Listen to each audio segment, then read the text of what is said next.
I don't think there would be anything more embarrassing than pulling up to a job site, unloading all the tools, getting out the supplies, and starting to do your construction work, only to have somebody come up later and tell you you've got the wrong house.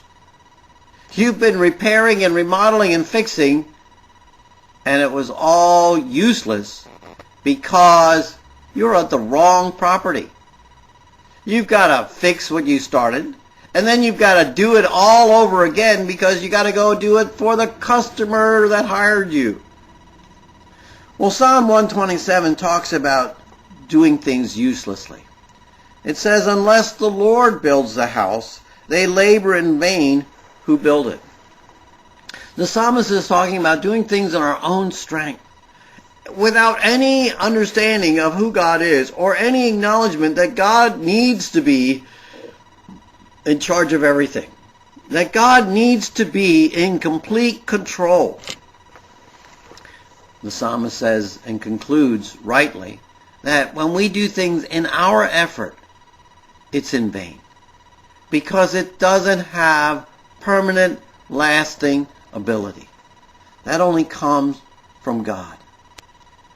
He says, and he continues some of these useless ideas. He says, unless the Lord guards the city, the watchman watches in vain.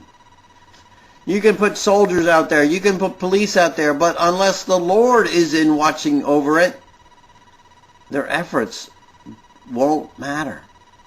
Oh, they'll be effective a little bit, but not lasting. In vain you rise up early and retire late.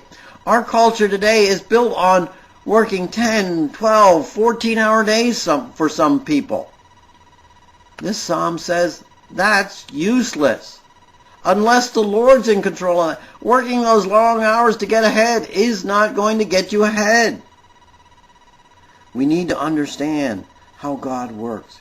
He talks about children being a gift of the Lord. And what a blessing it is for us. So let me ask you this quick question. Are you living in vain? Or are you living for the Lord?